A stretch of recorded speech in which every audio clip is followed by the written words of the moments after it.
Alors, Babel, sans DJ Slade, ça change quoi de jouer comme ça en Pas très en pratique. live? Le premier morceau, effectivement, là, c'était une version complètement différente Ouais. parce que c'est un morceau qu'on voit énormément. Tu parlais de grosse énergie sur Ouais. scène. Climb, oui, il en voit énormément. Donc là, c'était le choix de faire Ouais. piano. Mais oui, on voix, sent là, enfin, je vous regardais, on sentait que vous aviez envie de sauter partout, mais il manquait la section rythmique peut-être derrière pour. Et puis peut-être dans les conditions d'un studio sans public, c'est moins rigolo quoi. Disons que quand il est pas là, on a plus de place. Ouais. Mais on est un peu sur des œufs, quoi, évidemment. Il Forcément. manque quelqu'un, quoi. Il manque un pied à la table. Alors je rappelais il y a quelques instants vos dates de concert. Il y a beaucoup de choses, notamment au mois de juin, les festivals. Vous faites que ça en cette période de l'année, c'est Babel à plein temps.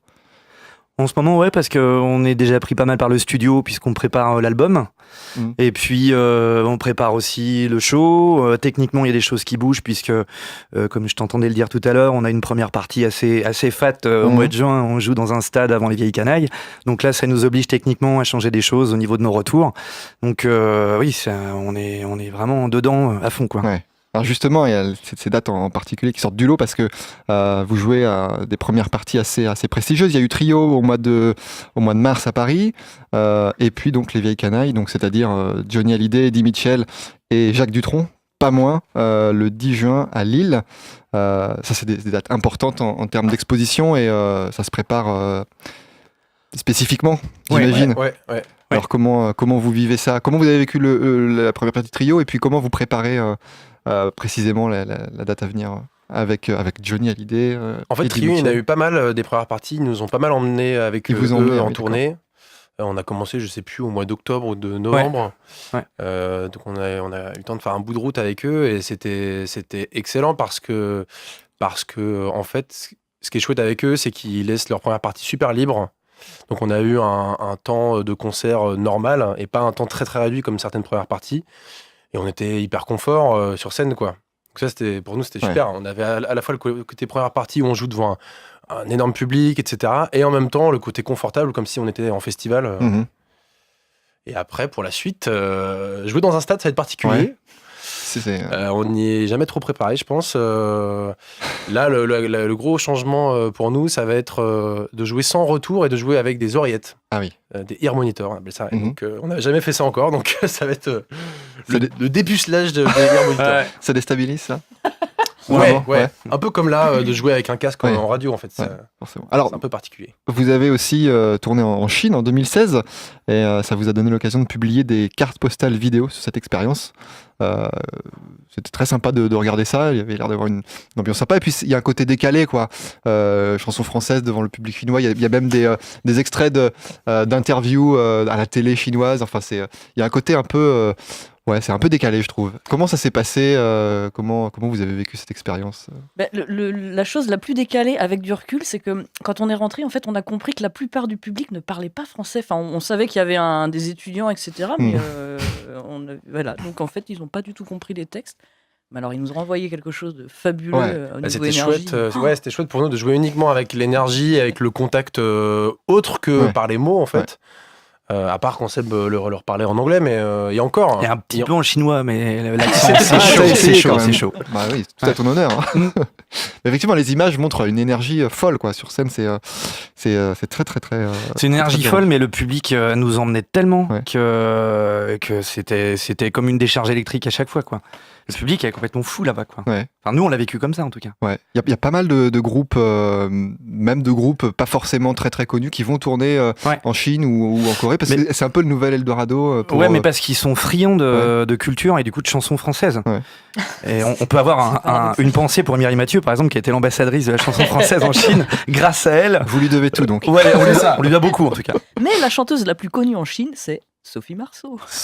Oh, bah ça C'est alors. reconnu en tant que chanteuse. En Incroyable. tant que chanteuse. Incroyable. Ça, c'est La étonnant, référence. Ah oui, Comme quoi. les bras m'en tombent des mains. Alors, j'ai lu ça et là chez de nombreux confrères qui sont unanimes, comme je disais tout à l'heure, à votre égard, que vous êtes un des groupes les plus prometteurs de la scène française émergente. Pourtant, vous avez un discours assez détaché, un peu réaliste aussi. Enfin, bon, je sais pas, ça c'est à voir, mais vous disiez en janvier dans la presse locale de Mayenne, je cite, c'était Sébastien, hein, je me fiche de notre statut d'étranger dans telle ou telle case, nous ne sommes pas des artistes confirmés, nous rencontrons un succès confidentiel et un public local. Alors ça, c'était en janvier, et maintenant c'est toujours pareil, ou vous avez l'impression que ça monte petit à petit quand même? Non, ça monte quand même. Ouais. Mais après, on n'est pas...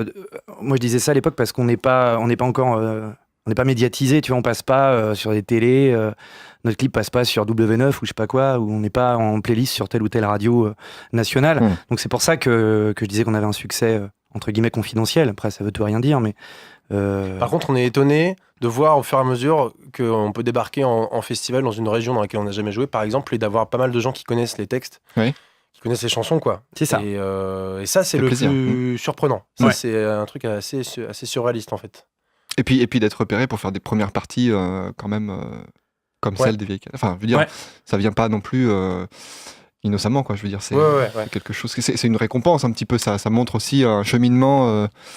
qu'il y a du monde qui nous fait confiance, qui pense qu'on peut, qu'on a notre place dans ce genre d'endroit, quoi. Ouais. Donc, Alors, vous avez sorti le 31 mars un nouvel EP. Alors, j'ai deux questions. D'abord, il y a un concept avec le masque. Cet EP, nous, on l'a reçu avec le masque détachable. Et j'ai vu des images donc, sur le net où le public portait le masque aussi, donc associé à cet EP. Je voulais savoir ce que ça voulait dire pour vous. Quel était le concept, tout simplement? Bah, l'idée, c'est... Il y a deux choses. Un masque, tu peux le porter, mais tu peux aussi le faire tomber. C'est-à-dire que l'idée, nous, c'était un peu de rentrer dans une espèce d'équipe Babel, tu vois, entrer dans une forme de clandestinité. Quand tu te caches, c'est que tu fais les choses en loose day, en secret, quoi. Donc, faire les choses un peu de façon souterraine, comme les Anonymous. C'est un clin d'œil à tout ça. Et puis, dans le discours de nos morceaux... il y a un peu, je dis pas que c'est un appel à rentrer dans la clandestinité, c'est pas ça, mais comme il y a un regard critique sur les choses, forcément que tu t'extrais un petit peu de la société officielle, tu vois. Donc c'est un peu ça l'idée, mais en même temps, dans les 4 titres qui sont présents sur l'EP, moi je vois une prise de conscience des choses, et du coup l'idée de faire tomber le masque d'une réalité, que ce soit dans Climb the Tower, où c'est quelqu'un qui veut aller buter le roi du monde en haut de la tour, il se rend compte qu'il n'y a personne et que le roi du monde c'est lui. Dans Bless You, c'est un soldat qui se rend compte qu'en fait il s'est fait avoir par les gens au nom desquels il se battait. Tu mens, comme son nom l'indique, c'est quelqu'un qui se rend compte que son amour lui ment. Et Solo, c'est un président qui tombe le masque aussi. Donc il y a vraiment l'idée d'essayer de voir la réalité telle qu'elle est, quoi. Alors cette EP, j'y reviens. Ma deuxième remarque, c'est... Je le trouvais un peu court, il m'a laissé sur ma faim. Alors donc, ma question, un album bientôt? Oui. Alors dites-nous en plus. En fait, c'est un peu un EP prétexte pour annoncer en fait, la sortie d'un album sur lequel on travaille en ce moment. Absolument. D'arrache-pied. Donc, prévu pour l'automne ou début de l'année, on ne sait pas trop encore. 2020. D'accord. Ok, donc vous êtes en phase d'enregistrement, d'écriture encore Ouais, les deux. Les deux, d'accord. Vous produisez ça maison, vous allez... Les deux. Il est pas compliqué, c'est sympa. Et vous en êtes content? Tu dis un truc, on pas dit les trop, deux tout le temps. temps. C'est un concept. Ok, et vous avez donc rejoint le label Electra France, qui n'est pas rien. Alors expliquez-nous ce que ça veut dire pour vous de rejoindre un label aussi prestigieux en termes de soutien et en termes d'affichage aussi. Il y a l'historique du label, hein. Évidemment. Ouais, il y a l'historique du label. Electra, c'est un label américain à la base, qui a été monté au milieu des années 60 et qui a eu comme signature à l'époque les Doors, les Stooges, entre autres. Et voilà, moi c'est un label que j'ai beaucoup écouté. Justement, tu parlais de Brassens et des Doors. C'est les Doors qui étaient donc signés sur Electra. Et moi j'ai beaucoup écouté ce label-là. Et j'étais assez au taquet sur tous les mecs qui étaient dans les tuyaux de la maison de disques. Donc quand on nous a parlé d'Electra en disant qu'Electra était intéressé pour nous signer, moi ça m'a fait marrer, quoi, comme quelqu'un qui est fan de l'OM quand il est gamin et qui plus tard devient footeux et on lui propose un contrat. Enfin, tu vois, c'était assez rigolo. Et puis en termes de qu'est-ce que ça change pour nous, évidemment qu'il y a comment dire des leviers qui sont assez puissants financièrement, par exemple, en termes de réseau pour aller dans tel studio, pour faire tel featuring si on en a envie. Puis il y a aussi un accompagnement qui est assez précieux en termes de conseils sur l'artistique. On a une directrice artistique qui est là, qui nous donne son avis sur telle ou telle chose. tels aspects d'écriture, de compo, de choses comme ça. Et puis on est aussi conseiller en marketing, ce qui est assez précieux parce qu'on est un peu des quiches, faut voir ce qu'il y a. Et du coup, on a quelques idées, mais c'est très nébuleux, c'est pas du tout une spécialité, quoi. Donc c'est vachement bien aussi d'être conseillé là-dessus et d'avoir des gens qui sont créatifs dans ce domaine. Ce qui est super, c'est qu'ils vont, autant en artistique qu'en marketing, ils vont nous pousser dans ce qu'on est, nous, au lieu de se dire, ok, c'est les petits poulains, on va faire un petit peu ce qu'on veut. Ils vont vraiment prendre le temps aussi de nous connaître et je pense qu'on est en train de découvrir ça et ça fait du bien. Ça peut faire peur de signer sur un label. Disons que quand on est tout seul, quand on est livré à nous-mêmes, entre guillemets, il y a beaucoup de... Dans notre cas, mais je pense dans le cas de beaucoup de groupes de musique, il y a énormément de remises en question. Les morceaux, avant qu'ils sortent, on les écoute 1000 fois, on les change 1000 fois. Et là, ça nous permet d'échanger, d'être un peu plus sûr de ce qu'on fait, quoi. Parce que c'est un peu flippant des fois d'être tout seul, la tête dans son guidon. Faire un album, t'es dans ton laboratoire tout seul, mais les morceaux ne sont pas. J'ai l'impression qu'ils sont. On leur trouve une raison d'être et ils sont validés quand on les joue sur scène. Mais avant, on sait pas. Et c'est des fois un peu flippant. Et du coup, d'avoir quelqu'un à l'extérieur qui lui amène une oreille fraîche là-dessus, ça fait du bien aussi. Même si des fois on n'est pas d'accord, évidemment. Des fois, il y a ça tiraille, on argumente, mais au moins on a un avis extérieur. Et moi, je trouve que c'est assez rassurant. Et ça va vous permettre aussi pour l'album de faire une sortie nationale peut-être de cet album. C'est l'idée. Ouais. C'est aussi. C'est l'idée. C'est ça. Et vous avez lancé il y a quelques jours sur votre page Facebook un appel pour constituer une Babel Team. Alors, expliquez-nous.